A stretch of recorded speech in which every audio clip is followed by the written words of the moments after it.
الحمد للہ وکفیٰ والصلاة والسلام علی عبادہ الذین اصطفیٰ خصوصاً علی افضلہم وخاتم النبیین محمد الامین وعلی آلہ وصحبہ اجمعین اما بعد فقد قال اللہ تبارک وتعالی کما ورد فی سورۃ مریم سلام علیہا اعوذ باللہ من الشیطان الرجیم بسم اللہ الرحمن الرحیم واذکر فی الکتاب موسیٰ انہ کان مخلصا وکان رسولا نبیا ونادیناہ من جانب الطور الایمن وقربناہ نجیا ووہبنا لہ من رحمتنا اخاہ ہارون نبیا واذکر فی الکتاب اسماعیل انہ کان صادق الوعد وکان رسولا نبیا وکان یأمر اہلہ بالصلاة والزکاة وکان عند ربہ مرضیا واذکر فی الکتاب ادریس انہ کان صدیقا نبیا ورفعناہ مکانا علیا صدق اللہ العظیم رب اشرح لی صدری ویسر لی امری واحلل عقدۃ من لسانی یفقہوا قولی اللہم ربنا الہمنا رشدنا واعذنا من شرور انفسنا اللہم ارنا الحق حقا وارزقنا اتباعہ وارنا الباطل باطلا وارزقنا اجتنابہ اللہم ربنا آنس وحشتنا فی قبورنا وارحمنا بالقرآن العظیم اللہم اجعلہ لنا اماما ونورا وہدا ورحمہ اللہم ذکرنا منہ ما نسینا وعلمنا منہ ما جہلنا وارزقنا تلاوتہ آناء اللیل وآناء النہار واجعلہ لنا حجتا یا رب العالمین آمین۔ کل ہم نے سورہ مریم کا آغاز کر لیا تھا اور تقریباً نصف کا ہم ترجمہ کر چکے ہیں، لیکن یہ بات بیان ہونے سے رہ گئی کہ مکی اور مدنی صورتوں کے جس تیسرے گروپ میں اس وقت ہم ہیں، جس کی مکیات کا آغاز ہوا تھا سورہ یونس سے، تو اس میں 9 صورتیں ہم پڑھ چکے ہیں۔ جیسا کہ میں نے عرض کیا، وہ 9 صورتیں تین صورتوں کے سب گروپس کی شکل میں ہیں۔ ہر سب گروپ میں ایک جوڑا ہے جس کے اندر وہ نسبت زوجیت بتمام و کمال موجود ہے، اور ایک منفرد مزاج کی صورت ہے۔ سورہ یونس، سورہ ہود ایک جوڑے کی حیثیت سے، سورہ یوسف منفرد ہے، ایک ہی نبی کے حالات پر پوری صورت جو ہے وہ مشتمل ہے۔ پھر سورہ رعد اور سورہ ابراہیم یہ جوڑے کی شکل میں ہے۔ سورہ حجر یہ منفرد مزاج کی ہے، بلکہ اس پورے گروپ میں یہ اس اعتبار سے قدر مختلف نظر آتی ہے کہ اس کا انداز جو ہے وہ ابتدائی زمانے کی صورتوں کا ہے، مضامین کی مناسبت بھی انہی سے ہے۔ چھوٹی چھوٹی آیتیں ہیں، ردم جو ہے وہ بہت تیز ہے، صوتی آہنگ بہت نمایاں ہے، ڈیوائن میوزک جو ہے، جو ملکوتی غنا ہے، وہ اس میں بہت نمایاں ہے۔ پھر 3 صورتیں، سورہ نحل سب سے بڑی ہے اس سب گروپ میں، یہ منفرد مزاج کی ہے، لیکن اس کے بعد سورہ بنی اسرائیل اور سورہ کہف یہ ایک نہایت حسین و جمیل جوڑا ہے۔ اب پھر 3 صورتیں جو آ رہی ہیں، سورہ مریم، پھر سورہ طٰہٰ، سورہ انبیاء۔ یہاں بھی معاملہ وہی ہے کہ ان میں سے 2 صورتیں جو ہیں سورہ مریم اور سورہ انبیاء، ان میں بڑی گہری مشابہت ہے، اور یہ قصص النبیین کے انداز میں یہاں تذکرہ ہے انبیاء کرام کا، انباء الرسل کے انداز میں نہیں ہے۔ وہ جو انداز سورہ کہف، سورہ اعراف میں ہم نے دیکھا، سورہ ہود میں ہم نے دیکھا کہ رسول آئے، انہوں نے دعوت دی، قوم نے انکار کیا، قوم ہلاک کر دی گئی، یہ انداز جو انباء الرسل، ایام اللہ، اس کا نہیں ہے۔ لیکن یہ کہ ایک جو ہے اس سب گروپ میں منفرد صورت ہے، اور وہ ہے سورہ طٰہٰ۔ یہ اس اعتبار سے کہ تقریباً پوری ایک ہی رسول کے حالات پر مشتمل ہے، حضرت موسیٰ علیہ السلام۔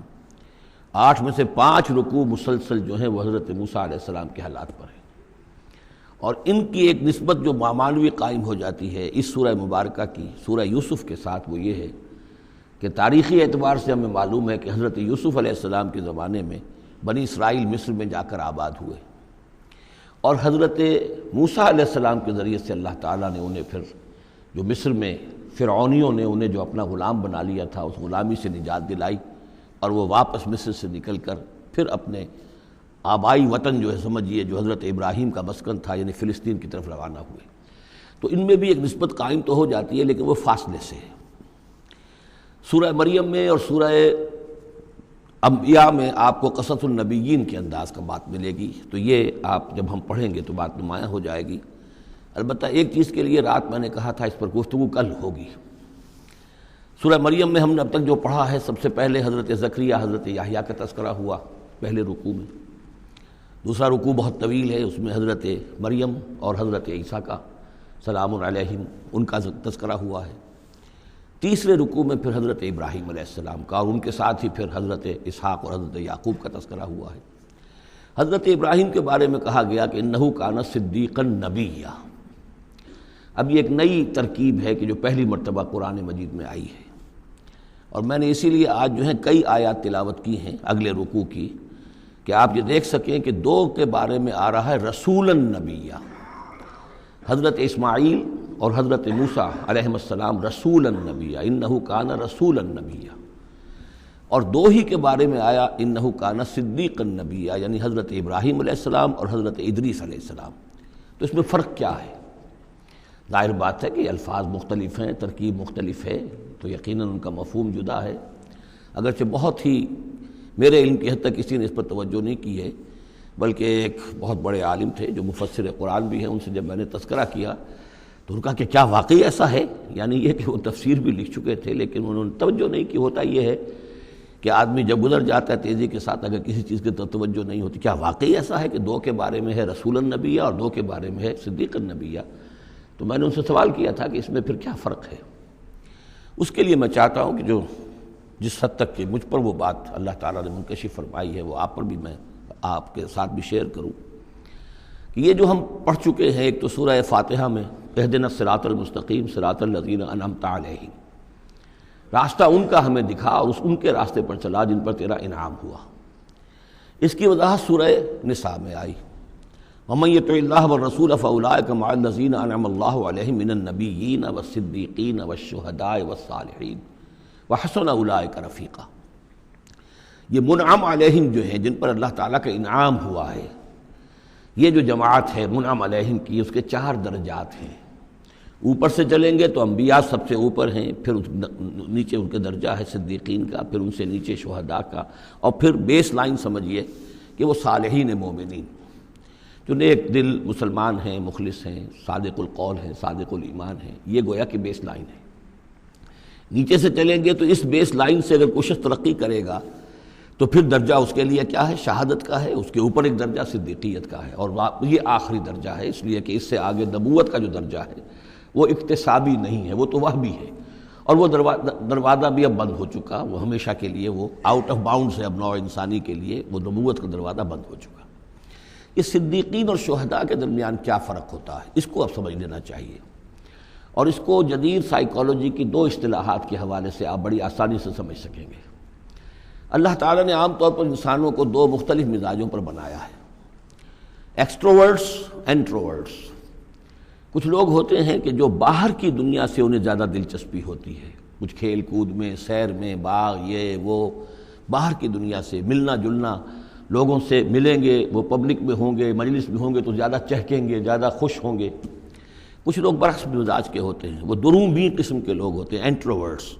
وہ اپنے خیالات ہی میں مگن رہتے ہیں، غور و فکر کرتے ہیں، سوچ بچار کرتے ہیں، انہیں تنہائی زیادہ پسند ہوتی ہے، تنہائی میں وہ زیادہ خوش رہتے ہیں۔ تو یہ ایکسٹروورٹس اور انٹروورٹس 2 مزاج ہیں بنیادی طور پر، اللہ تعالیٰ نے بنائے ہیں مختلف مزاج جو ہیں۔ اور ایک ہوتی ہے تیسری ایک کیفیت کہ جس میں یہ دونوں چیزیں بڑے توازن کے ساتھ ہو، ایمبیورٹ۔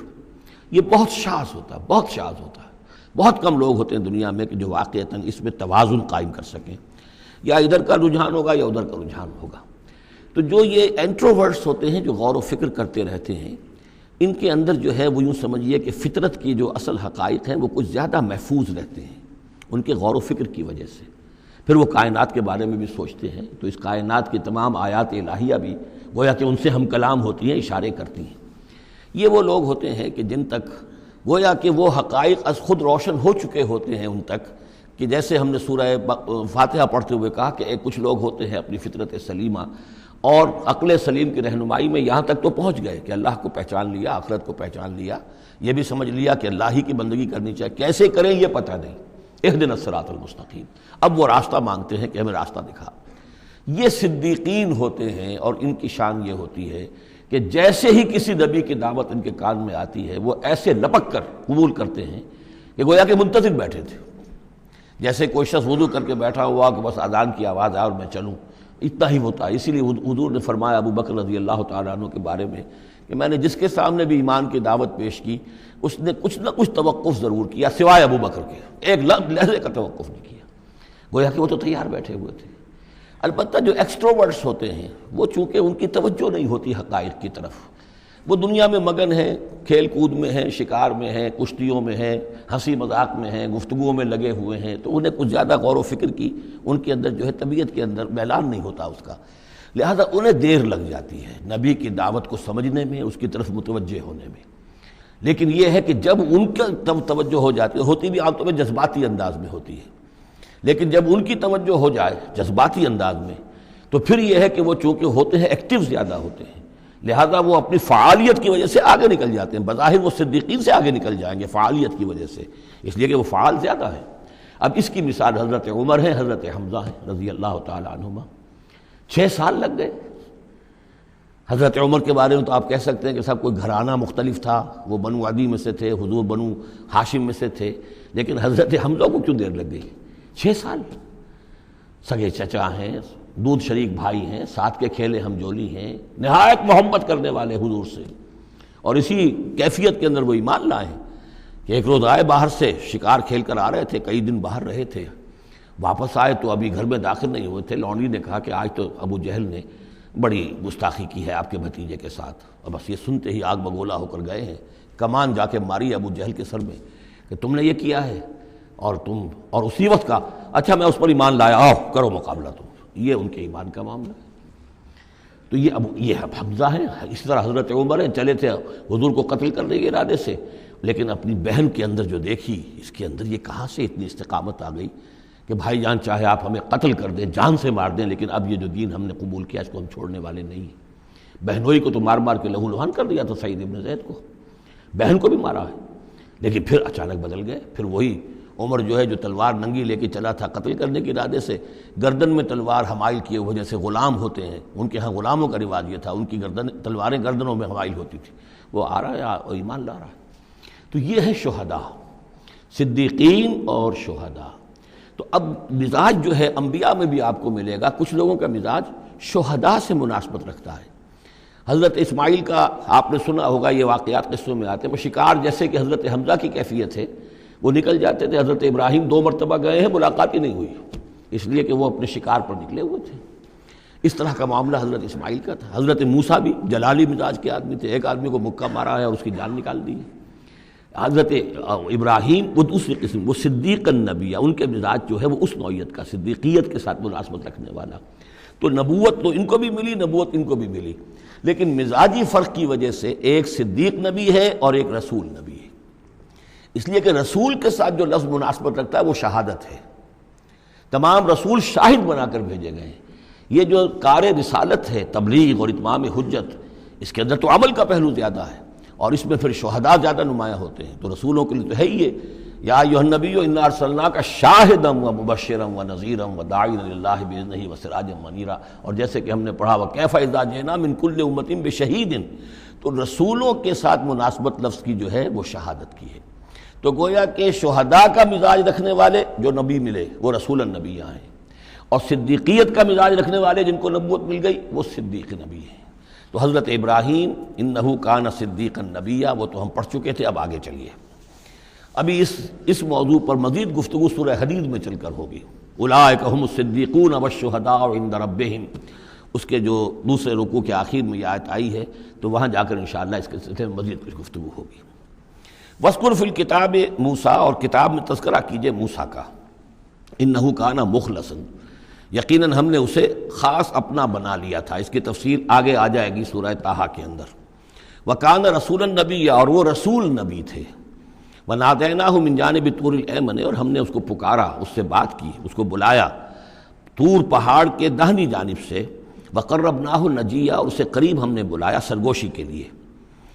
وَوَهَبْنَا لَهُ مِن رَحْمَتِنَا أَخَاهُ هَارُونَ نَبِيًّا، اور ہم نے اسے اپنی رحمت سے اس کو یہ مقام بھی عطا کیا کہ اس کے بھائی ہارون کو بھی نبوت عطا کر دی، چونکہ یہ درخواست کی تھی حضرت موسیٰ علیہ السلام نے، وہ اگلی صورت میں آ جائے گا۔ وَاذْكُرْ فِي الْكِتَابِ اسماعیل، اور ذرا تذکرہ کیجئے کتاب میں اسماعیل کا بھی، اِنَّهُ كَانَ صَادِقَ الْوَعْدِ، یقیناً وہ بڑے وعدے کے سچے تھے۔ اور خاص طور پر اشارہ ہو رہا ہے اتنا بڑا وعدہ جو حضرت ابراہیم سے اپنے والد سے انہوں نے کیا تھا کہ یا ابت افعل ما تؤمر ستجدنی ان شاء اللہ صابرا، ابا جان کر گزریے جو بھی آپ کو اللہ کی طرف سے حکم آ رہا ہے، مجھے ذبح کرنے کا حکم ہے، ذبح کر دیجئے، انشاءاللہ آپ مجھے صابر پائیں گے۔ تو وہ آخری وقت تک انہوں نے اپنے اس وعدے کو نبھایا اور گردن جو ہے رکھ دی کہ چلائیے چھری۔ صادق الوعد وکان رسول النبی، اور وہ بھی مزاجی اعتبار سے جو میں نے عرض کیا ہے، حضرت حمزہ چونکہ ویسے بھی نسل میں حضرت اسماعیل کی نسل میں سے ہیں، تو اگر آپ دیکھیں گے تو بہت ہی ان کے درمیان شخصیت کی مشابہت نظر آئے گی۔ رسول النبی، وہ رسول نبی تھے۔ وکان یامر اہلہ بالصلاۃ والزکاۃ وکان عند ربہ مرضیہ، اور وہ حکم دیتے تھے اپنے گھر والوں کو نماز کا بھی اور زکوٰۃ کا بھی، اور وہ اپنے رب کے نزدیک بہت ہی پسندیدہ تھے، بہت ہی اللہ تعالیٰ کو کے منظور نظر کہہ لیجیے، مرضیہ۔ وَاذْكُرْ فِي الْكِتَابِ ادریس، اور تذکرہ کیجیے کتاب میں ادریس کا بھی۔ یہ ادریس علیہ السلام جو ہیں یہ ایک نبی ہیں کہ جو حضرت آدم اور حضرت نوح کے مابین گزرے ہیں۔ حضرت آدم اور حضرت نوح کے مابین ایک اور نبی بھی گزرے ہیں، قرآن مجید میں ذکر نہیں ہے، تورات میں، شیس علیہ السلام۔ تو نبی تو یہ ہیں، حضرت آدم پہلے نبی، پھر یہ دو اور نبی ہیں حضرت ادریس۔ اس تورات میں ان کا نام حنوک ہے، شیس کا نام سیس ہے، وہ تو ٹھیک ہے، اور قرآن مجید میں ان کا تذکرہ بھی نہیں ہے، لیکن حضرت ادریس کا حنوک نام ہے وہاں۔ لیکن یہ کہ یہ دونوں ہیں درمیان میں حضرت آدم اور حضرت نوح علیہ السلام، پہلے رسول حضرت نوح علیہ السلام ہیں، یہ دونوں نبی ہیں صرف۔ وَاذْكُرْ فِي الْكِتَابِ ادریس، اور تذکرہ کیجئے کتاب میں، اس قرآن میں، ادریس کا، اِنَّهُ كَانَ صِدِّيقًا نَبِيًّا، یقیناً وہ بھی صدیق نبی تھے، مزاجاً ان کا بھی وہی حضرت ابراہیم کے ساتھ مناسبت، صدیقیت والا مزاج۔ وَرَفَعْنَاهُ مَكَانًا عَلِيًّا، اور ہم نے انہیں اٹھایا تھا بہت بلند مقام تک۔ اب یہ اٹھانا جو ہے، ویسے تو بعض لوگوں کا خیال ہے کہ شاید وہ بھی حضرت عیسیٰ علیہ السلام کی طرح رفع سماوی ان کی ہوئی ہے، چوتھے آسمان میں حضور کی ان سے ملاقات ہوئی ہے شب معراج میں۔ لیکن ایک مفہوم اس کا یہ بھی ہے کہ اونچا مقام دینا، بلند مقام دینا، اس لیے کہ یہاں الہ نہیں ہے، وہاں جو ہے وہ رافعک الیہ، جہاں کہا گیا حضرت عیسیٰ کے بارے میں تمہیں اٹھانے والا ہوں اپنی طرف، تو اس سے مفہوم جو ہے بہت معین ہو جاتا ہے، یہاں ضروری نہیں ہے کہ وہ مفہوم لیا جائے۔ اولئک الذین انعم اللہ علیہم، دیکھیے وہی لفظ آ گیا، اب یہ ہیں وہ لوگ جن پر انعام فرمایا ہے اللہ نے، من النبیین، انبیاء میں سے۔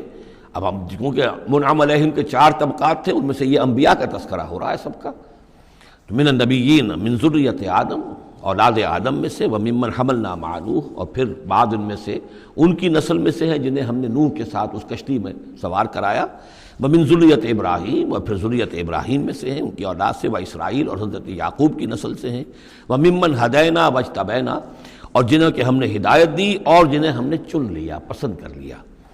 اذا تتلیٰ علیہم آیات الرحمن، ان کی کیفیت یہ ہوتی تھی کہ جب رحمان کی آیات ان کو پڑھ کر سنائی جاتی تھی، خروا سجدا و بکیا، تو وہ گر پڑتے تھے اللہ کی جناب میں سجدہ کرتے ہوئے، روتے ہوئے۔ سجدہ کر لیجیے۔ فخلف من بعدہم خلف، پھر ان کی جگہ پر بعد میں آ گئے، ان کے جانشین ہوئے، ان کے وارث ہوئے ایسے ناخلف لوگ۔ یہ خلف کا لفظ جب آتا ہے لام کے جزم کے ساتھ تو ناخلف، یعنی ایسے لوگ کہ جو اپنے اسلاف کے کردار اور ان کی بزرگی جو ہے اس کو برباد کرنے والے، تباہ کرنے والے، ان کی نیک نامی کو بٹا لگانے والے ہوں، ناخلف۔ فخلف من بعدہم خلف، پھر ان کی اولاد میں سے ایسے ناخلف بھی پیدا ہوئے، اضاعوا الصلاۃ، جنہوں نے نماز کو تو ضائع کر دیا، واتبعوا الشہوات، اور خواہشات کی پیروی کی، شہوات، خواہشات، جذبات، فسوف یلقون غیا، تو ان قریب ان کی ملاقات ہو جائے گی گمراہی کے ساتھ، یعنی گمراہی کا جو انجام ہے یہ اس سے دوچار ہو جائیں گے۔ الا من تاب وآمن وعمل صالحا، سوائے اس کے کہ جو توبہ کریں اور ایمان لائیں اور نیک عمل کریں، فاولئک يدخلون الجنہ، وہ لوگ جنت میں داخل ہوں گے، ولا یظلمون شیئا، اور ان پر قطعاً کوئی ظلم نہیں کیا جائے گا، ان کا کوئی حق تلفی نہیں کی جائے گی، ان کے پورے اعمال کا انہیں بدلہ مل جائے گا۔ جنات عدن التی وعد الرحمن وعبادہ بالغیب، یعنی ان کو کیا ملے گا؟ وہ باغات، ریزیڈینشل گارڈن، بسنے والے باغات، رہنے والے باغات، جن کا کہ وعدہ کیا تھا رحمان نے اپنے بندوں سے غیب میں، یعنی ظاہر بات ہے قرآن مجید میں وعدہ ہو رہا ہے تو ابھی نہ وہ جنت ہمارے سامنے ہے، نہ خود اللہ تعالیٰ جو ہے رو در رو ہمارے سامنے ہے، ہم ایمان لا رہے ہیں اس پر غیب میں، یؤمنون بالغیب۔ انہ کان وعدہ ماتیا، یقیناً اس کا وعدہ جو ہے وہ تو پورا ہونے والا ہی ہے، اس کو تو وقت پر پہنچنا ہی ہے، اب وہ اپنی جگہ پر پختہ ثابت ہوگا۔ لا یسمعون فیہا لغوا الا سلاما، وہ نہیں سنیں گے اس میں کوئی لغو بات، بس صرف سلام ہی سلام، ہر طرف سے فرشتے آ رہے ہیں تو سلام، قیلا سلاما سلاما۔ وَلَهُمْ رِزْقُهُمْ فِيهَا بُكْرَةً وَعَشِيًّا، اور ان کے لیے ان کا رزق ہوگا اس میں صبح بھی اور شام کو بھی۔ تِلْكَ الْجَنَّةُ الَّتِي نُورِثُ مِنْ عِبَادِنَا مَنْ كَانَ تَقِيًّا، یہ ہے وہ جنت جس کے وارث بنائیں گے ہم اپنے بندوں میں سے ان کو کہ جو متقی ہوں گے، خدا ترس ہوں گے، اللہ سے ڈرنے والے ہوں گے۔ وَمَا نَتَنَزَّلُ إِلَّا بِأَمْرِ رَبِّكَ، اور اے نبی ہم نہیں نازل ہوتے مگر آپ کے رب کے حکم سے۔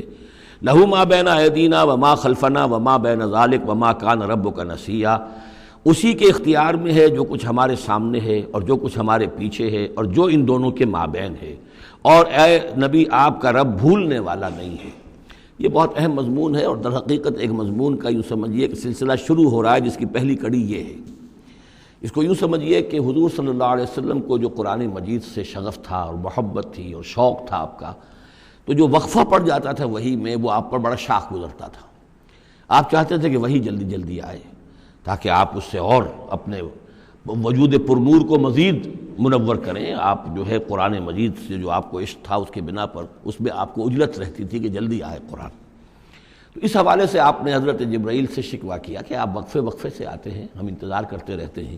اس کا یہ جواب ہے جو جہاں دیا جا رہا ہے، وَمَا نَتَنَزَّلُ إِلَّا بِأَمْرِ رَبِّكَ، اے نبی ہم اپنی مرضی سے نہیں نازل ہو سکتے، ہم نہیں نازل ہوتے مگر آپ کے رب کے حکم سے۔ لَهُ مَا بَيْنَ أَيْدِينَا، یہ بہت ہی یعنی یوں سمجھیے کہ گہرے الفاظ ہیں۔ لَهُ مَا بَيْنَ أَيْدِينَا وَمَا خَلْفَنَا، جو ہمارے آگے ہے اس کا اختیار بھی اللہ ہی کا ہے، جو ہمارے پیچھے ہے اس کا اختیار بھی اللہ ہی کا ہے۔ وَمَا بَيْنَهُمَا وَمَا بَيْنَ ذَلِكَ، آگے اور پیچھے کے مابین کون ہے پھر؟ ہم، میں، میرا وجود، میرے آگے میرے پیچھے، اور ان دونوں کے درمیان کون ہے؟ میں گویا کہ بالکلیہ اللہ تعالیٰ کے حکم کے تابع ہوں۔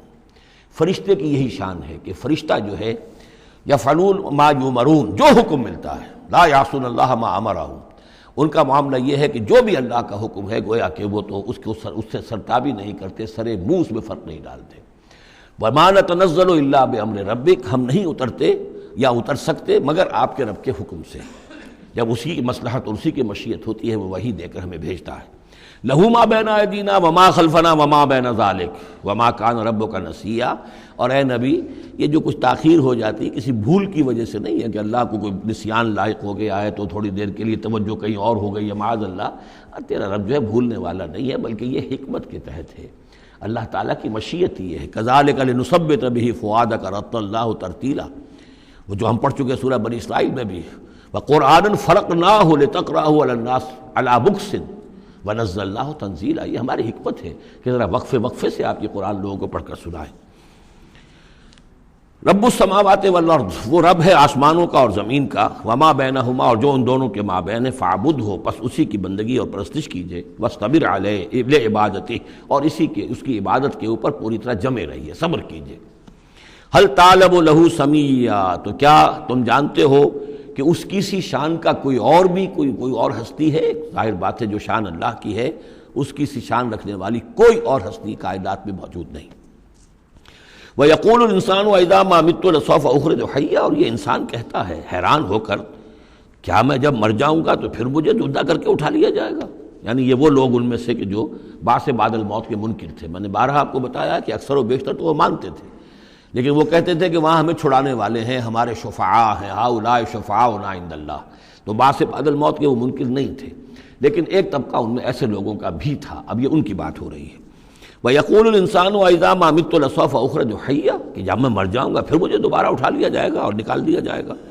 أَوَلَا يَذْكُرُ الْإِنسَانُ، تو کیا اس انسان کو یہ یاد نہیں ہے، أَنَّا خَلَقْنَاهُ مِن قَبْلُ وَلَمْ يَكُ شَيْئًا، کہ وہ کچھ بھی نہیں تھا اور ہم نے اسے پیدا کیا ہے، تو کیا مشکل ہے ہمارے لیے دوبارہ اس کو پیدا کر دینا؟ کیا تھا وہ پہلے، اس کی کیا حقیقت تھی؟ یعنی جہاں سے ہم اپنے آپ کو جانتے ہیں وہ بھی ظاہر بات ہے کہ ایک نطفہ ایک ہے، اس سے ہمارا آغاز ہوا، یہ تو سبھی جانتے ہیں نا۔ تو اس سے اللہ تعالیٰ نے اگر انسان بنا دیا ہے تو کیا اللہ تعالیٰ دوبارہ تمہیں پیدا نہیں کر سکتا؟ فوربک، تو قسم ہے تیرے رب کی، لنحشرنہم والشیاطین، ہم جمع کریں گے ان سب کو بھی اور تمام شیطانوں کو، ثم لنحضرنہم حول جہنم جثیا، اور پھر ہم سب کو جمع کر لیں گے جہنم کے گرد کہ یہ اپنے گھٹنوں کے بل گرے ہوئے ہوں گے۔ ثم لننزعن من كل شیعۃ ایہم اشد علی الرحمن عتیا، پھر ہم ہر گروہ میں سے، ہر قوم میں سے پھر نکالیں گے کون ہیں وہ جو سب سے زیادہ اکڑنے والے تھے رحمان کے مقابلے میں۔ بلاؤ ادھر سے ابو جہل کو اور بلاؤ ادھر سے عقبہ ابن ابی معیط کو، ہر گروہ میں سے جو سب سے زیادہ اللہ کا کی اس کے ساتھ گستاخی کرنے والا اور سب سے زیادہ تکبر کرنے والا تھا، پھر اس کو آگے نکال کر نمایاں کیا جائے گا۔ ثم لنحن اعلم بالذین هم اولی بحاصلیا، پھر ہم خوب جانتے ہیں ان لوگوں کو کہ جو بہت زیادہ قابل ہوں گے اور سب سے پہلے داخل ہونے والے ہوں گے اس جہنم کے اندر۔ وَإِن مِّنكُمْ إِلَّا وَارِدُهَا کان علی ربک حتما مقضیا، اور تم میں سے کوئی بھی نہیں ہے مگر یہ کہ اسے ایک مرتبہ جہنم پر آنا ہوگا، یہ فیصلہ ہے تیرے رب کا حتمی، طے شدہ، حتما مقضیا۔ اس کا جو مفہوم سمجھا گیا میں اسے اتفاق کرتا ہوں کہ اصل میں وہ پل صراط جس کا تذکرہ جو ہے آئے گا سورہ حدید میں بھی اور پھر سورہ تحریم میں بھی، جس کو ہم پل صراط کہہ دیتے ہیں، الصراط ہے وہ، یہی صراط مستقیم جس پر ہم چل رہے ہیں، یہ عالم برزخ کے اندر جا کر اور قیامت کے دن جو ہے یہی پل صراط بن جائے گا اور یہ جہنم کے اوپر ہوگا، گویا کہ اس پر سے گزر کر لوگ داخل ہوں گے جنت کے اندر، تاکہ مشاہدہ کر لیں کہ اللہ تعالیٰ نے کس چیز سے ہمیں بچایا ہے۔ اور وہاں پر جو جہنمی ہیں وہ ٹھوکریں کھا کھا کر اس میں گرتے جائیں گے چونکہ ان کے پاس روشنی نہیں ہوگی۔ یہ مضمون جو ہے کھل کر آئے گا سورہ حدید میں اور سورہ تحریم میں۔ تو یہ فرمایا کہ آنا تو ہر ایک کو پڑے گا، ہر انسان کا گزر اس پر ہوگا، تاکہ اور اس میں یہ کہ یقیناً جو بچا لیے جائیں گے ان کے دل میں کس قدر اللہ تعالیٰ کی کہ اس رحمت کا اور مغفرت کی قدر کتنی ہوگی کہ اللہ نے ہمیں کس انجام سے بچایا ہے۔ وَإِن مِّنكُمْ إِلَّا وَارِدُهَا كَانَ عَلَىٰ رَبِّكَ حَتْمًا مَقْضِيًّا ثُمَّ نُنَجِّي الَّذِينَ اتَّقَوْا، پھر وہاں سے ہم نجات دے دیں گے، بچا کر لے جائیں گے ان لوگوں کو جنہوں نے کہ تقویٰ کی روش اختیار کی تھی دنیا میں، وَنَذَرُ الظَّالِمِينَ فِيهَا جِثِيًّا، اور چھوڑ دیں گے ظالموں کو اسی میں پڑے ہوئے، وہ وہاں پر پڑے جائیں گے، گرتے جائیں گے اور اہل ایمان اور اہل تقویٰ نکل جائیں گے۔ وَإِذَا تُتْلَىٰ عَلَيْهِمْ آيَاتُنَا بَيِّنَاتٍ، اور جب انہیں ہماری روشن آیات پڑھ کر سنائی جاتی ہیں، قَالَ الَّذِينَ كَفَرُوا لِلَّذِينَ آمَنُوا، تو کہتے ہیں یہ کافر لوگ اہل ایمان سے، اَيُّ الْفَرِيقَيْنِ خَيْرٌ مَقَامًا وَأَحْسَنُ نَدِيًّا،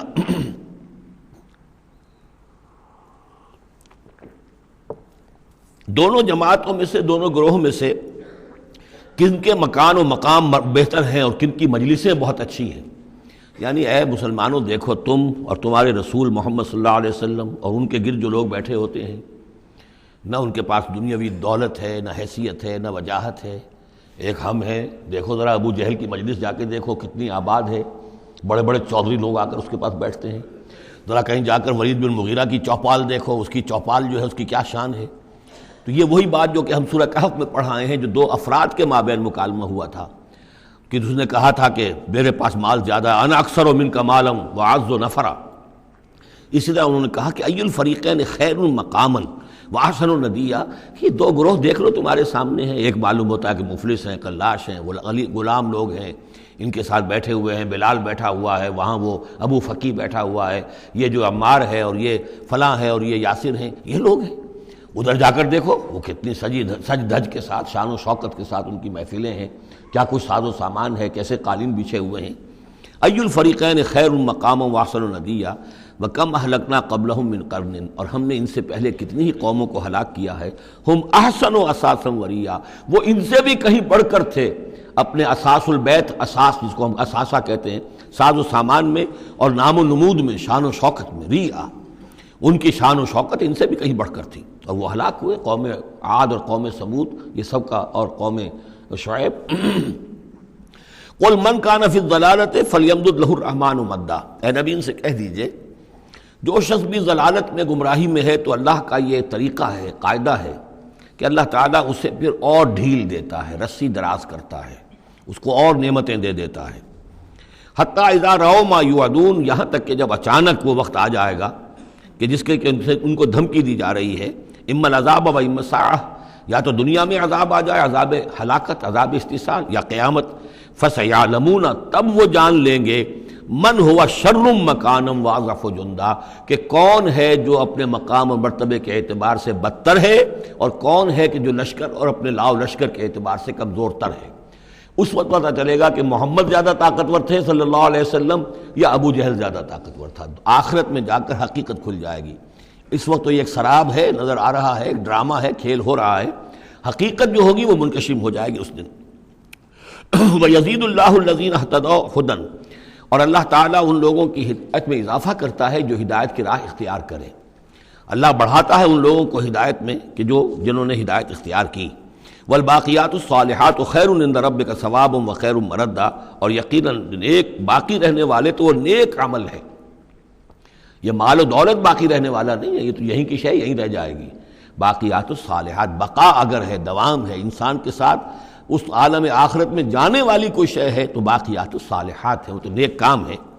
خیر عند ربک ثوابا، وہ یقیناً تیرے رب کے نزدیک بہت بہتر ہیں بدلے کے اعتبار سے بھی، وخیر مردا، اور اس اعتبار سے بھی کہ لوٹ کر جایا جائے ان کے پاس۔ جب ہم وہاں پہنچیں گے ہمیں اپنے اعمال جو ہیں وہ منتظر ملیں گے، ان کی جزا، بلکہ یہ کہ کہا جائے گا یہ تمہارے اعمال ہی ہیں، ان کی شکل بدل گئی ہے۔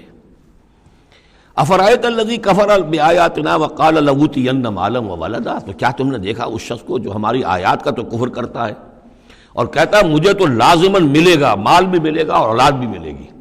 یہ وہی بات سمجھ لیجیے جو سورہ کہف میں آ چکی ہے کہ اس نے کہا تھا وَلَئِن رُدِدتُّ إِلَىٰ رَبِّي لَأَجِدَنَّ خَيْرًا مِنْهَا مُنْقَلَبًا، تم جو ہو جوتیاں پھٹکار رہے ہو یہاں پر بھی، تمہیں وہاں بھی کچھ نہیں ملنا۔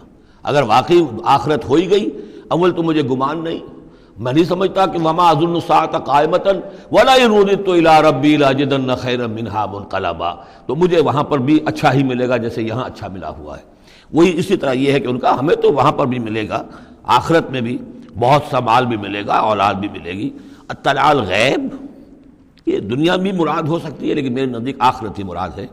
اطلاع الغیب، کیا وہ غیب پر مطلع ہو چکا ہے، اس نے جھانک کر دیکھ لیا ہے غیب کو؟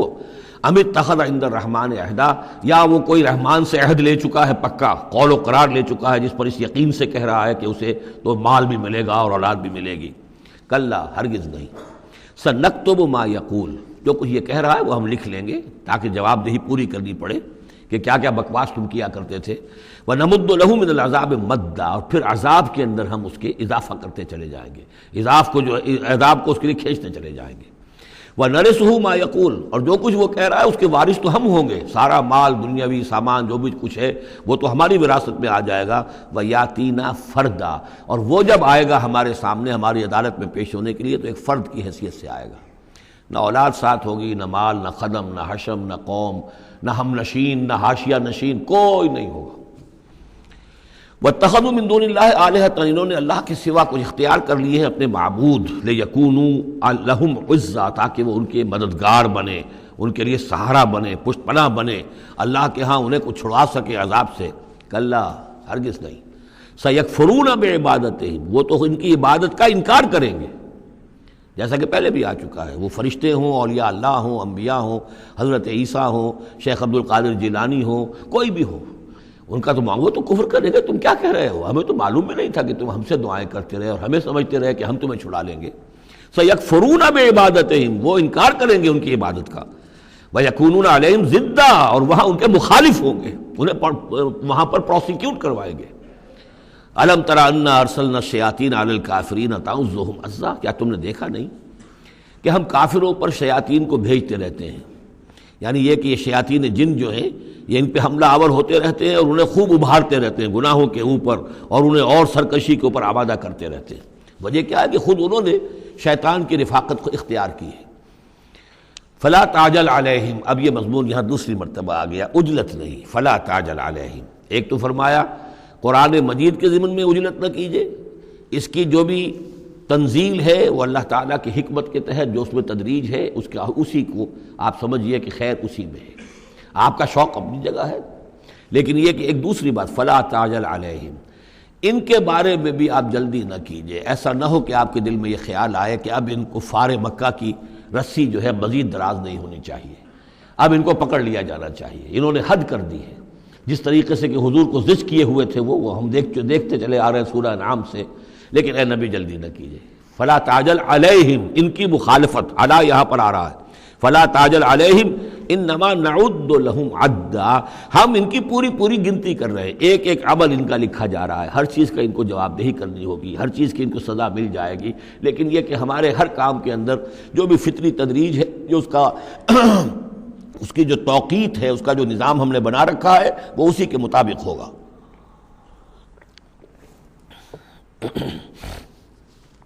یوم نحشر المتقین الی الرحمن وفدا، یاد کرو جس دن کی ہم جمع کریں گے اہل تقویٰ کو، وہ رحمان کی طرف آئیں گے مہمانوں کی صورت میں، جیسے مہمانوں کا استقبال ہوتا ہے، وفد آیا ہے۔ وَنَسُوقُ الْمُجْرِمِينَ إِلَىٰ جَهَنَّمَ وِرْدًا، اور جو مجرم ہیں انہیں ہم دھکیلیں گے، دھکے دیں گے، ہانک کر لے جائیں گے جہنم کی طرف، جیسے کہ کوئی پیاسے جانور جاتے ہیں گھاٹ کی طرف۔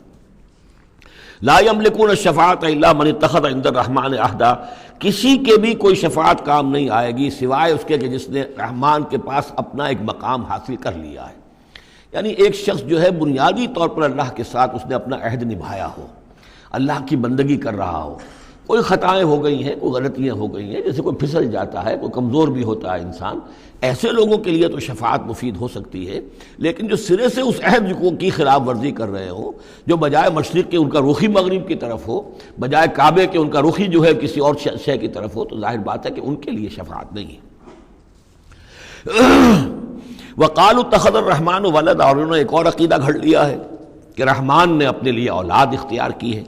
لقد جئتم شیئا ادا، دیکھو تم نے یہ بہت بڑی بھاری بات کہی ہے، یہ بہت بڑی گستاخی ہے اللہ کی جناب میں، اور کتنی بھاری گستاخی ہے ذرا نوٹ کیجئے الفاظ، تکاد السماوات یتفطرن منہ، قریب ہے کہ آسمان پھٹ پڑے تمہاری اس گستاخی پر، وتنشق الارض، اور قریب ہے کہ زمین شق ہو جائے، وتخر الجبال حدا، اور یہ پہاڑ جو ہے دھماکے کے ساتھ گر پڑے، ان دعوا للرحمن ولدا، کہ انہوں نے رحمان کے لیے بیٹا قرار دیا، بیٹی قرار دی۔ مشرکین عرب نے فرشتوں کو خدا کی بیٹیاں بنا دیا، عیسائیوں نے حضرت مسیح کو خدا کا بیٹا بنا دیا، اور یہودیوں نے عزیر کو خدا کا بیٹا بنا دیا۔ ان دعوا للرحمن ولدا وما ينبغي للرحمن ان يتخذ ولدا، رحمان کے تو یہ شایان شان ہی نہیں ہے کہ وہ کسی کو اولاد بنائے۔ یہ اس کی وضاحت میں کر چکا ہوں کہ اولاد کی ضرورت اس کو ہوتی ہے جو خود فانی ہو، ہمیں معلوم ہے ہم مر جائیں گے، ہمارا نام و نشان مٹ جائے گا، اولاد کے ذریعے سے ہمارا نام زندہ رہے گا۔ یہ اصل میں ایک اپنے ہی تسلسل انسان سمجھتا ہے کہ میری ہستی کا تسلسل ہے، میری اولاد گویا کہ میرا اپنی بقا کی ایک شکل ہے، اس لیے کہ یہ انسان کے اندر ہے۔ مجھے یاد ہے جب ہم پڑھتے تھے کالج میں تو الفا ایک کمپنی ہوتی تھی لاہور میں، جو فائل کورز وغیرہ بناتی تھی نوٹ بکس کے، تو اس میں پیرامڈس کے عنوان سے جو بہترین الفاظ لکھے ہوئے تھے اب بھی مجھے یاد ہیں، still and resolute, calm and self-possessed, still and resolute, the pyramids echo unto eternity, the defiant cry of man's will to survive and conquer the storms of time۔ کہ یہ جو ان لوگوں نے فرائضہ نے اتنے بڑے بڑے پیرامڈز بنا دی، کائے کے لیے بنا دیے؟ تاکہ ہمارا نام رہے، ہم تو نہیں ہوں گے، نام رہے گا۔ تو گویا کہ انسان کے اندر ایک خواہش ہے بقا کی، وہ اپنا دوام چاہتا ہے، یہ اسے پتا ہے کہ میری ذاتی طور پر تو میرا دوام ہے، تو میں کوئی عمارت بنا دوں، میرا نام جو ہے اس کے حوالے سے دنیا کے اندر رہے۔ اور یہی معاملہ اولاد کا ہے کہ اولاد سے انسان کو سب سے زیادہ جو اس کو خواہش ہوتی ہے وہ اپنا بقا، اپنا تسلسل، وہ سمجھتا ہے کہ میری اپنی کنٹینیوٹی ہے کہ جو میری اولاد کے ذریعے سے۔ ظاہر بات ہے کہ اللہ ہمیشہ خود باقی رہنے والا ہے، تو اس کے شایان شان ہی نہیں ہے کہ وہ کسی کو اپنی اولاد بنائے، اسے کوئی ضرورت ہی نہیں ہے۔ تو تمہارے لیے ہے معاملہ کہ تم فانی ہو، لہذا تمہیں ضرورت ہے کہ کوئی تمہارا نام لیوا باقی رہے۔ وما ينبغي للرحمن ان يتخذ ولدا ان كل من في السماوات والارض الا آتي الرحمن عبدا، نہیں ہے کوئی بھی آسمانوں اور زمین میں کوئی بھی مگر یہ کہ وہ حاضر ہوگا رحمان کی عدالت میں بندے کی حیثیت سے، کسے باشد،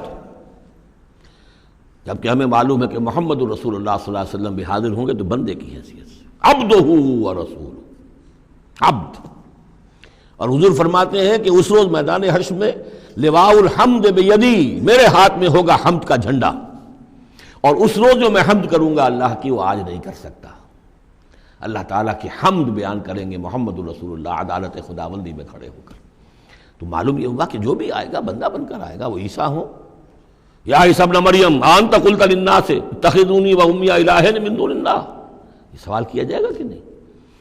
تو فرمایا کہ ان کل من فی السماوات والارض، یقیناً کوئی نہیں ہے آسمانوں اور زمین میں، الا آتی الرحمن عبدا، مگر وہ رحمان کی خدمت میں آئے گا، حاضر ہوگا بندے کی حیثیت سے۔ لقد احصاہم، اس نے ان سب کی گنتی کی ہوئی ہے، ان کا پورا احاطہ کیا ہوا ہے، کوئی چھپ نہیں رہے گا، کہیں بچ کر نہیں رہ جائے گا۔ وعدہم عدا، اور ہم نے پوری گنتی رکھی ہوئی ہے۔ وکلہم آتی ہے یوم القیامت فردا، اور قیامت کے دن یہ سب کے سب آئیں گے تو ایک فرد کی حیثیت سے، انڈیویجول کیپیسٹی میں محاسبہ ہوگا۔ نہ ماں باپ ساتھ ہوں گے کوئی شفاعت کرنے کے لیے، کوئی گڑ گڑانے کے لیے، نہ اولاد ہوگی، نہ شوہر کے ساتھ جوری ہوگی، نہ جورو کے ساتھ شوہر ہوگا، کچھ نہیں۔ ہر ایک شخص نفسی نفسی، اپنی جان۔ وَكُلُّهُمْ آتی ہے یوم القیامت فردا، میری جو کتاب ہے سابقہ اور موجودہ مسلمان امتوں کا ماضی، حال اور مستقبل، اس میں ایک چیپٹر ہے قرآن کا قانون عذاب، کہ عذاب جو قوموں کے اوپر آتا ہے وہ دنیا میں آتا ہے، آخرت کا عذاب جو ہے وہ افراد کے لیے، محاسبہ اجتماعی جو ہوتا ہے وہ اللہ کا دنیا میں ہوتا ہے، لیکن آخرت کا حساب وہ جو ہے محاسبہ انفرادی ہے۔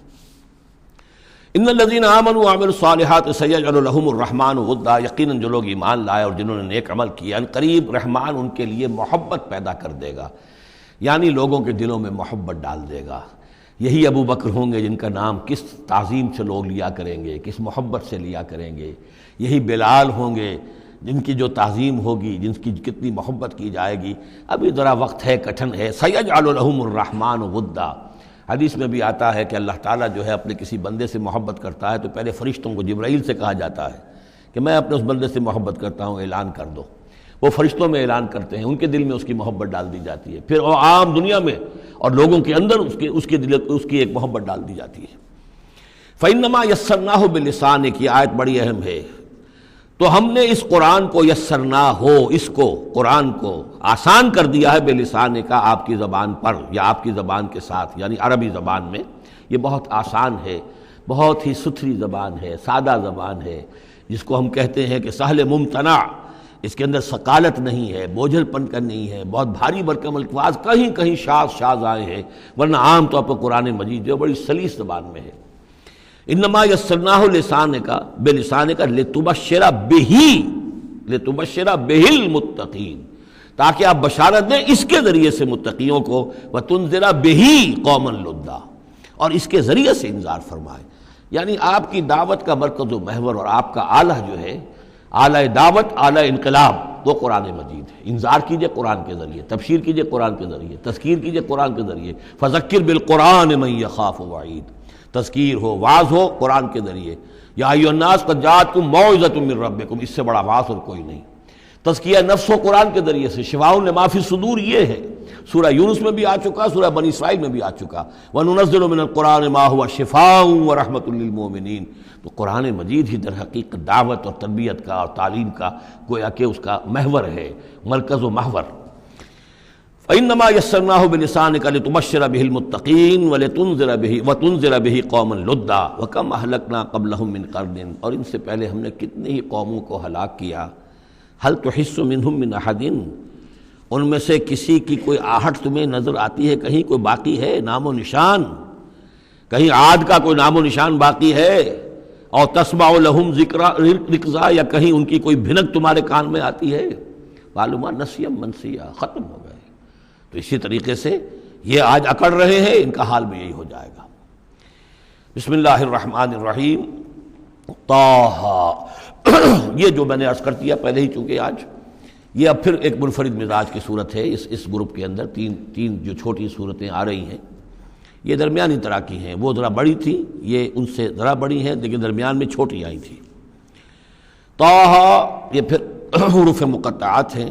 ما انزلنا علیک القرآن لتشقیٰ، ہم نے یہ قرآن آپ پر اس لیے نازل نہیں کیا کہ آپ مشقت میں پڑھیں، لیکن یہاں یہ کہ تشقیٰ جو ہے وہ نامرادی کے لیے بھی آتا ہے۔ یہ عربی زبان میں یہ جو بعض حروف ہیں، را با با، رب، لیکن یہ کہ را با وا یا جس سے ربا بنتا ہے، ان میں بہت قرب ہے۔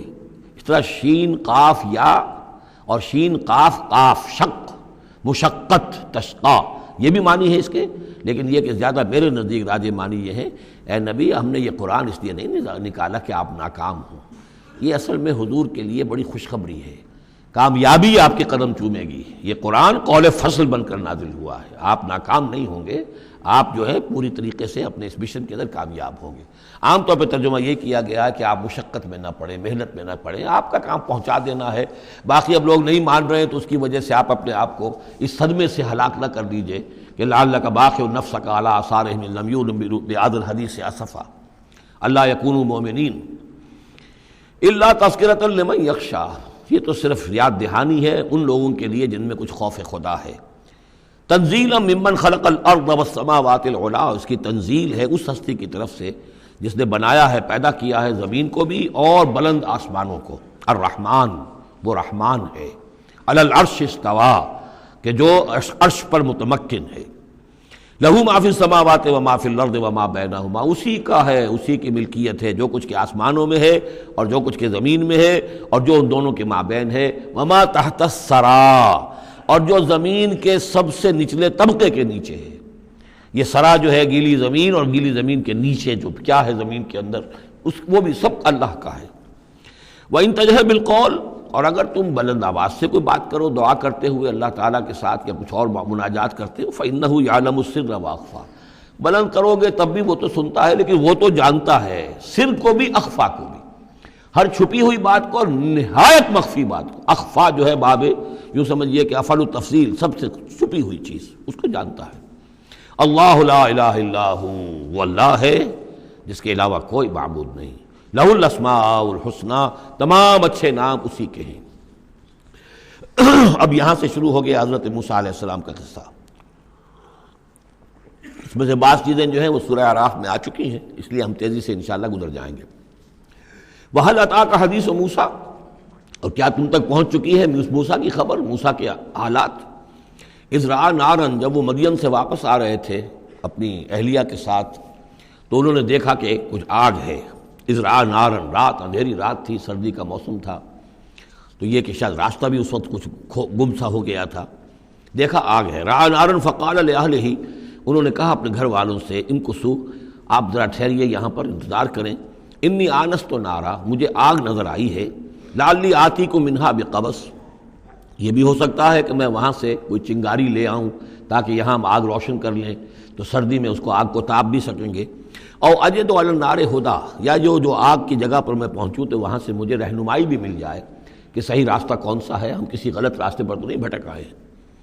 فلما اتاہا، جب پہنچے اس آگ کے قریب، نودی یا موسیٰ، تو آواز آئی، ندا کی گئی، اے موسیٰ انی انا ربک، یہ جسے تم آگ سمجھ کر آئے ہو، اس آگ کے پردے میں تو خود میں ہوں، میں تیرا رب ہوں، انی انا ربک، میں تیرا پروردگار ہوں۔ فخلع نعلیک، اپنی جوتیاں اتار دو، انک بالوادی المقدس طویٰ، اس لیے کہ اس وقت تم ایک بڑے پاک وادی میں، مقدس میں، طویٰ میں ہو۔ وانا اخترتک، اور میں نے تمہیں اختیار کر لیا ہے، پسند کر لیا ہے، چن لیا ہے، ایک بڑے مشن کے لیے تمہارا سلیکشن ہو گیا ہے۔ فاستمع لما یوحیٰ، تو اب ذرا توجہ سے سنو جو وحی تم پر کی جا رہی ہے۔ اننی انا اللہ لا الہ الا انا، یہ مقام اس اعتبار سے قرآن مجید میں بہت منفرد ہے کہ جو انانیت کبریٰ ہے، اللہ کی انانیت کبریٰ، جس طرح ان الفاظ میں قرآن مجید میں ظاہر ہوئی ہے، میرے علم کی حد تک کوئی دوسرا مقام نہیں ہے۔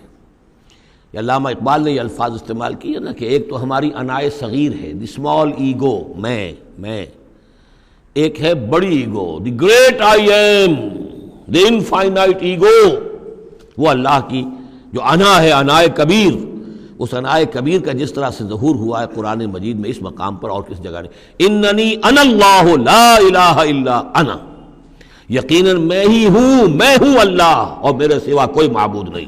فاعبدنی، بس میری ہی بندگی کرو، میری ہی پرستش کرو۔ واقم الصلاۃ لذکری، اور نماز قائم رکھو میری یاد کے لیے۔ ان الساعۃ آتیۃ، اور یہ بات بھی یاد رکھو قیامت آ کر رہے گی۔ اکاد اخفیہا، میں اسے مخفی رکھوں گا۔ لتجزا کل نفس بما تسعی، تاکہ بدلہ مل جائے ہر شخص کو، ہر جان کو جو کچھ کہ اس نے کوشش کی ہو۔ فلا یصدنک عنہا من لا یؤمن بہا، تو دیکھنا تمہیں کہیں روگرداں نہ کر دیں وہ لوگ کہ جو اس پر ایمان نہیں رکھتے، جو آخرت کو نہیں مانتے، کہیں تمہیں بھی آخرت سے برگشتہ نہ کر دیں یا نماز سے برگشتہ نہ کر دیں۔ یہ عنہا کی ضمیر دونوں طرف جا سکتی ہے۔ واتبع ہواہ، وہ لوگ کہ کہ جو اس سے آخرت سے خود جو ہے روگردان ہے، اور جنہوں نے کہ اپنی خواہشات کی پیروی کی ہوئی ہے، فتردا، تو تم بھی ہلاک ہو جاؤ گے اور تم بھی گڑھے میں گرو گے۔ وما تلک بیمینک یا موسیٰ، اور اے موسیٰ تمہارے یہ داہنے ہاتھ میں کیا ہے؟ قال ہی عصای، کہا یہ میرا عصا ہے، اتوکا علیہا۔ اس میں نکتہ نکالا ہے مفسرین نے کہ دیکھیے جو اللہ تعالیٰ سے مخاطبت اور مکالمے کا جو ایک ذوق حاصل ہو رہا ہے، تو جواب اتنا ہی کافی تھا یہ میرا عصا ہے، لیکن آگے بڑھا رہے ہیں بات کو، یہ میرا عصا ہے، اتوکا علیہا، میں اس پہ ذرا ٹیک لگا لیا کرتا ہوں، واحش بہا علی غنمی، اور میں اپنی بکریوں کے لیے اس سے پھر پتے جھاڑتا ہوں درختوں سے، وَلِيَ فِيهَا مَعَارِبُ أُخْرَىٰ، اور میرے اور بھی بہت سے کام ہیں جو اس لاٹھی سے، اس عصا سے میں لیتا ہوں۔ قال القھا یا موسیٰ، فرمایا ذرا ڈال دو زمین پر اس کو اے موسیٰ، فالقاها، تو انہوں نے ڈال دیا، فَإِذَا هِيَ حَيَّةٌ تَسْعَىٰ، تو وہ تو دیکھتے ہی دیکھتے ایک سانپ بن گیا، چلتا ہوا دوڑتا ہوا۔ قال خذها ولا تخف، ایک دوسرے مقام پر آپ دیکھیں گے کہ حضرت موسیٰ پر اتنا خوف طاری ہوا کہ پیٹھ موڑ کر بھاگے وہاں سے، وَلَّا مُدْبِرًا، وہاں سے بھاگے، لیکن یہ کہ اللہ نے فرمایا موسیٰ ڈرو نہیں، واپس آؤ اور اس کو پکڑو، یہاں وہ تفصیل نہیں ہے۔ قال خذها ولا تخف، فرمایا اس کو پکڑ لو اور ڈرو نہیں، سنعیدها سیرتها الاولی، ہم اسے لوٹا کر واپس لے جائیں گے اس کی پرانی شکل پر، پرانی سیرت پر۔ وَاضْمُمْ يَدَكَ إِلَىٰ جَنَاحِكَ، اور ذرا اپنا ہاتھ جو ہے وہ اپنی بغل کے ساتھ ملاؤ، تخرج بیضاء، پھر جب نکالو گے تو وہ نکلے گا بالکل سفید ہو کر روشن، من غیر سو، بغیر اس کے کہ اس میں کوئی بیماری پیدا ہوئی، وہ برس نہیں ہوگا، اس میں برس نہیں بلکہ یہ کہ بغیر کسی مرض کے وہ چمکتا ہوا ہوگا سفید۔ آیتن اخری، یہ دوسری نشانی ہے۔ تو یہ دو نشانیاں ہم نے تمہیں دی ہیں، لنریک من آیاتنا الکبریٰ، تاکہ ہم دکھائیں تمہیں اپنی بڑی نشانیاں، ان میں سے کچھ نشانیاں، یہ دو نشانیاں ہم نے دی ہیں۔ اذهب الی فرعون انہ طغیٰ، اب جاؤ فرعون کی طرف، وہ بہت سرکش ہو گیا ہے، اس کی سرکشی جو ہے وہ اب حد سے تجاوز کر رہی ہے، تو جاؤ اور اسے دین کی دعوت دو، خیر کی دعوت دو، اور خاص طور پر یہ بھی کہو کہ بنی اسرائیل پر ظلم نہ کرے، اور اسے انہیں واپس جانے دے جہاں سے وہ آئے تھے، فلسطین سے۔ قال رب اشرح لی صدری، یہ دعا بڑی اہم ہے اور ہر شخص کو یاد ہونی چاہیے، جو بھی کوئی بھی دین کی دعوت کا کام کرنا چاہے تو اس کے لیے یہ دعا جو ہے اس کو یاد کرنا۔ حضرت موسیٰ نے دعا کی، پروردگار میرے ذرا سینے کو کھول دے اس کے لیے، اس کام کے لیے، اس بڑے مشن کے لیے جو میرے حوالے کر رہا ہے، ویسر لی امری، اور یہ بھاری کام جو ہے اسے میرے لیے آسان کر دے، واحلل عقدۃ من لسانی، اور میری زبان میں لکنت ہے، اے پروردگار اس لکنت کو، اس عقدے کو کھول دے، یفقہوا قولی، تاکہ وہ میری بات اچھی طرح سمجھ سکیں۔ لکنت والا شخص جو ہے ظاہر بات ہے جب گفتگو کرتا ہے تو لوگوں کو سمجھنے میں دقت ہوتی ہے۔ وَاجْعَلْ لِي وَزِيرًا مِّنْ أَهْلِي، ایک اور درخواست میری یہ ہے کہ میرا ایک وزیر بنا دیجئے میرے خاندان میں سے۔ وزیر وزر سے ہے بوجھ اٹھانے والا، یعنی ذمہ داریوں میں کوئی مدد کرنے والا، سہارا بننے والا۔ تو وَاجْعَلْ لِي وَزِيرًا مِّنْ أَهْلِي، میرے اپنے خاندان میں سے ہارون اخی، اور خود اس سجسٹ کر دیا میرے بھائی ہارون کو اس کام میں، اشدد بہ اذری، اس کے ذریعے سے میری قبر کو مضبوط کر دے، اور اشرکہ فی امری، واشرکہ فی امری، اسے میرے اس کام میں شریک کر دے، کہ نسبحک کثیرا، تاکہ ہم دونوں مل کر پھر تیری تسبیح کریں کثرت کے ساتھ، ونذکرک کثیرا، اور تیرا ذکر کریں کثرت کے ساتھ، انک کنت بنا بصیرا، یقیناً پروردگار تو ہمیں دیکھ رہا ہے ہمارے حالات سے، کا تو خود جو ہے وہ چشمدید گواہ ہے۔ قال قد اوتیت سؤلک یا موسیٰ، فرمایا کہ ٹھیک ہے موسیٰ، گرانٹڈ، یور ریکویسٹ گرانٹڈ، قد اوتیت سؤلک یا موسیٰ، اے موسیٰ جو تم نے سوال کیا، جو درخواست کی، وہ سب ہم نے منظور کی۔ وَلَقَدْ مَنَّا عَلَيْكَ مَرَّةً أُخْرَىٰ، اور ہم نے تو تم پر ایک مرتبہ اور بہت بڑا احسان کیا تھا۔ اِذْ أَوْحَيْنَا إِلَىٰ أُمِّكَ مَا يُوحَىٰ، جبکہ ہم نے تمہاری ماں کو وحی کی تھی جو تمہیں وحی کی جا رہی ہے۔ اب تمہیں ہم بتا رہے ہیں کہ ہم نے اس وقت کیا وحی کی تھی۔ وہ وحی کیا تھی؟ کیونکہ اس زمانے میں بھی طے تھا کہ تمام جو ہے بنی اسرائیل میں جو بیٹا بھی پیدا ہو اس کو قتل کر دیا جائے، صرف بیٹی کو زندہ رکھا جائے۔ تو بھی حضرت موسیٰ علیہ السلام کی جو والدہ ہیں ان کو اللہ تعالیٰ نے یہ حکم الہام کے ذریعے سے یا وحی کے ذریعے سے جو بھی تھا وہ بھیج دیا تھا۔ اب کہہ دیا تھا اقذفیہ فی التابوت، کہ اس کو ذرا ایک صندوق میں بند کرو، فاقذفیہ فی الیم، اور پھر اسے دریا میں ڈال دو، فلیلقہ الیم بالساحل، دریا اسے ساحل پر لے جائے گا، ساحل پر رکھ دے گا۔ یاخذہ عدو لی و عدو لہ، اور پھر وہاں وہ شخص اس کو پکڑ لے گا، اس کو لے لے گا، اس صندوق کو، اور صندوق میں جو بچہ ہے اس کو، جو میرا بھی دشمن ہے اس کا بھی دشمن ہے۔ لیکن یہ کہ ہم بچائیں گے۔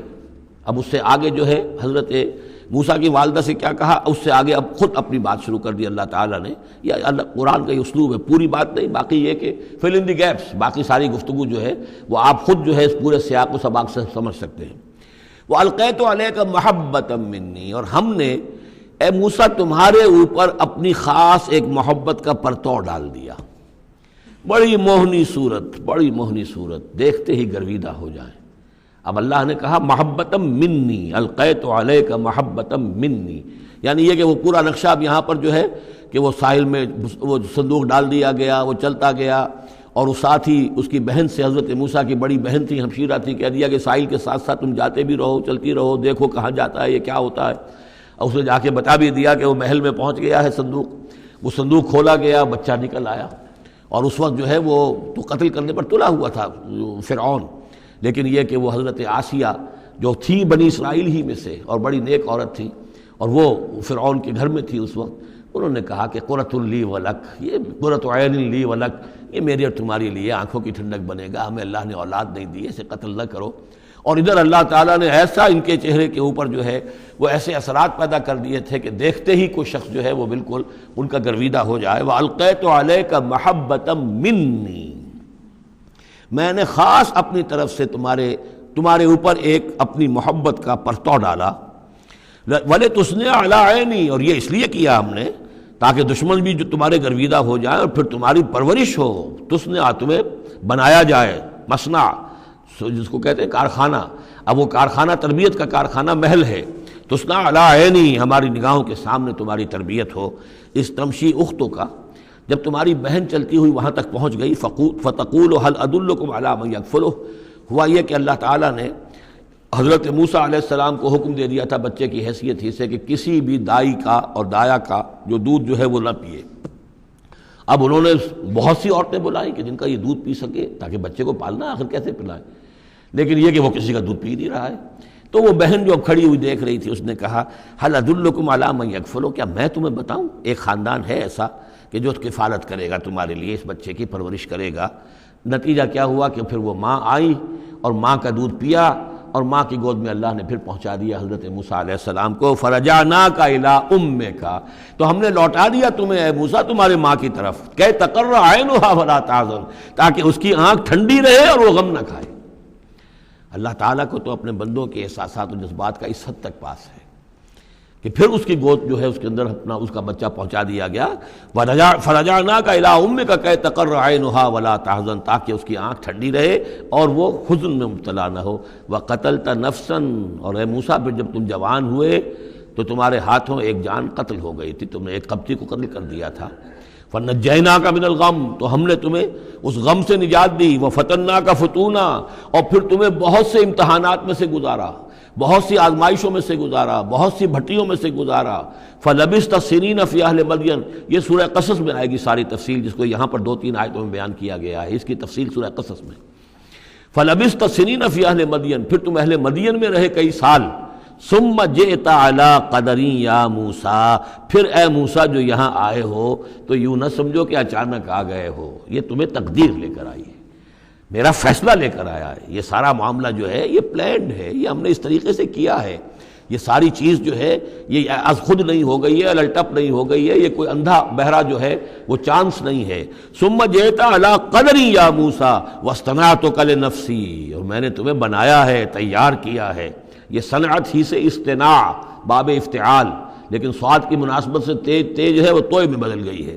میں نے تمہیں تیار کیا ہے، خاص طور پر تمہارے اندر خصوصی صلاحیتیں پیدا کی ہیں، تمہیں خاص طور پر بادشاہ کے محل میں پرورش کروایا ہے، اس لیے کہ مجھے تم سے ایک بڑا کام لینا ہے۔ واصطنعتک لنفسی اذهب انت واخوک بآیاتی ولا تنیا فی ذکری، جاؤ تم اور تمہارا بھائی میری یہ نشانیاں لے جاؤ، اور دیکھنا میرے ذکر میں سستی نہ کرنا۔